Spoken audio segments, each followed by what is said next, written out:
Assalamualaikum warahmatullahi wabarakatuh. Om Swastiastu, Namo Buddhaya, salam kebajikan sahabat-sahabat dimanapun juga berada. Ini adalah momen yang paling memalukan bagi Roy Panci, sahabat. Kita tahu bahwa selama ini Roy Panci selalu berkuar-kuar bahwa tidak mungkin 6 bulan Gibran bisa selesai di UTS. Dan hal ini terbantah langsung oleh orang yang dia wawancarai atau narasumbernya yang merupakan alumni UTS. Betapa Rewi Suryo saya lihat betul-betul kecewa dengan jawaban itu.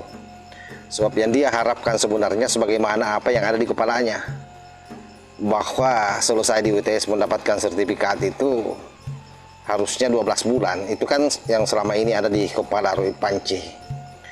Dan pada posisi ini benar-benar maksud daripada framing yang dia mau lakukan dari Australia justru kemudian mau nabuk mukanya sendiri. Dan saya kira video ini penting untuk di blow up, di share, agar seluruh rakyat Indonesia semakin yakin dengan kebohongan yang selama ini dia keluarkan. Ini coba kita cek videonya. Rakyat tidak sebodoh wapresmu. Ya, rakyat tidak sebodoh wapresmu. Jadi jangan sampai kita dikipuli oleh katanya pendidikan yang dia di UTS insert dan kemudian dikasih diploma atau dikasih sertifikat. Kita sudah membuktikan di UTS langsung, di perimeternya langsung, di prime evidence, yaitu yang ada di UTS dan ada di insert. Ya, gitu ya Prof ya. Oke. Dan apa namanya, untuk foundation yang dikatakan sudah selesai year 12 itu harus 12 bulan. Betul, nggak mungkin 6 bulan gitu loh. Ya. 6 bulan nggak selesai. Ya, perkenalkan, saya Redi, saya lulusan. Perkenalkan, nama saya Redi, saya lulusan Insert. Saya belajar di Insert pada akhir tahun 2006.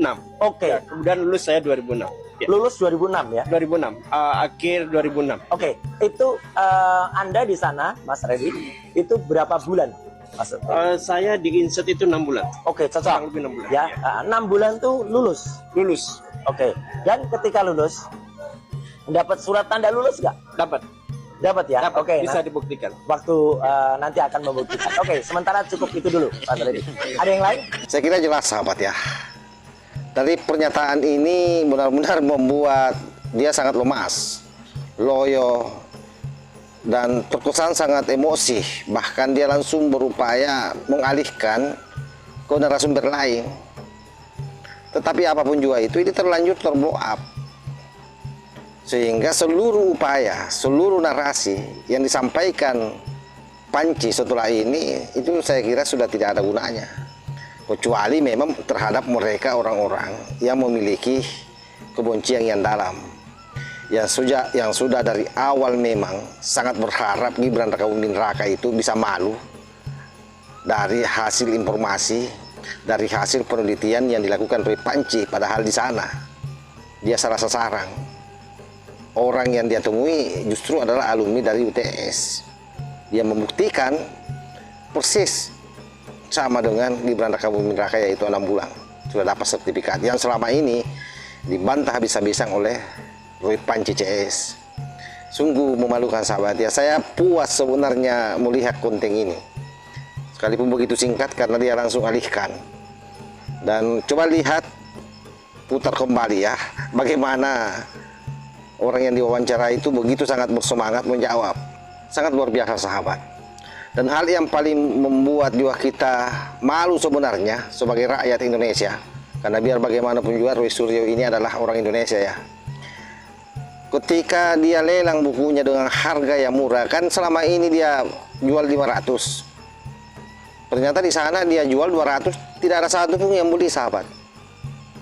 Ini hal yang paling memalukan, sekaligus membuktikan betapa gagalnya sebenarnya hasil pertemuan yang dia lakukan. Karena kan sebelumnya dia melakukan pertemuan, mencoba meyakinkan orang yang ada di sana, yang hadir di situ sebagai audiensnya, bahwa apa yang dia tulis itu benar-benar nyata.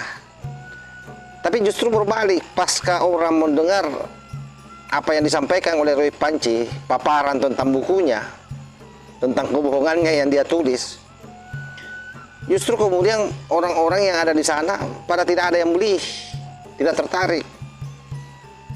Ada dua kemungkinan. Pertama, mereka sudah tahu bahwa isinya kebohongan semua.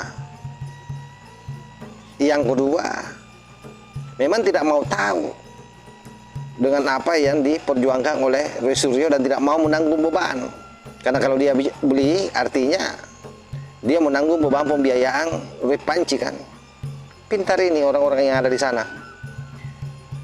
Jadi semakin terpuruk Roy Panci. Nah, ini coba kita lihat cuplikan videonya. 200. Halo? Nggak ada kok, pada menunduk semua. Katanya berjuang, di medsos kuat banget. 200.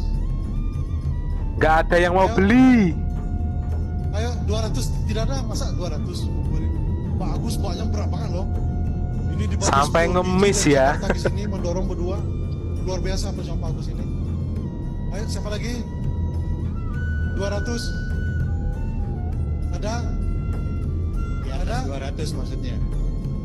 Yang berani di atas 200. Ada? Ya. Nggak ada 200. Nggak ada lebih dari 200. Yang lebih 200 sudah ada. Karena itu sahabat-sahabat sekalian, saya kira apapun yang disampaikan oleh Panci CS, terlepas dia bungkus dengan embel-embel ilmiah, dia bungkus dengan embel-embel penelitian, kesemuanya itu hanya kamuflase. Kita sudah menyaksikan setidaknya ada 2 video yang saya tampilkan ini, mewakili kebohongan, mewakili dusta yang selama ini dia gembor-gemborkan. Oleh sebab itu saya kira memang menjadi sangat wajar kalau Panci CS ini tersangka dan ditahan oleh pihak kepolisian Republik Indonesia. Sebab biar bagaimanapun juga dia sudah sangat jahat, terlalu dalam mengurusi hal-hal yang seharusnya dia tidak urusi, karena ini adalah sesuatu yang sudah dipenalkan oleh lembaga yang berwenang bahwa Gibran Rakabuming Raka itu adalah merupakan alumni luar negeri dan disertifikasi oleh Kementerian Pendidikan Dasar dan Menengah.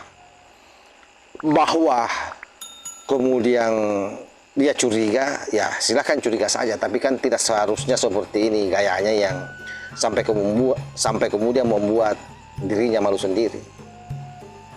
Oleh karena itu, viralkan video ini karena ini hal yang hemat saya sangat luar biasa, karena benar-benar memperlihatkan jejak-jejak digital Roy Panci yang gagal memframing Gibran tidak selesai di UTS dan tidak layak mendapatkan ijazah SMA.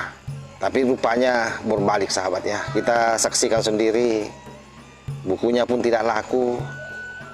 Makanya kita heran ya, kok sejahat ini orang ini. Padahal yang dipakai Gibran mendaftar itu kan ijazah sarjananya, ada sarjananya kan. Kenapa justru yang dipertanyakan ijazah SMA-nya? Kan kurang ajar ini, betul-betul kurang ajar. Bagaimana mungkin dia diterima kuliah di perguruan tinggi kalau tidak ada ijazah SMA-nya? Itu kan dasar sebenarnya. Masa kamu hanya personal jauh lebih terpercaya ketimbang lembaga yang menerima Gibran pada saat mendaftar kuliah?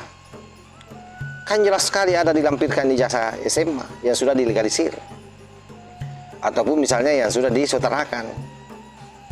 Tapi dasar memang karena semua dilakukan atas dasar kebencian dan dendam dan pesanan dari bohir-bohir yang kecewa terhadap Pak Jokowi. Karena mereka mungkin rugi ya, tidak sukses menipu pemerintah Indonesia, rakyat Indonesia pada saat Jokowi menjadi presiden sebagai pengusaha. Akhirnya mungkin dia dendam dan investasi di perjuangan Panci CS yang tak berujung ini. Saya kira demikian sahabat, mudah-mudahan ada manfaatnya. Wassalamualaikum warahmatullahi wabarakatuh.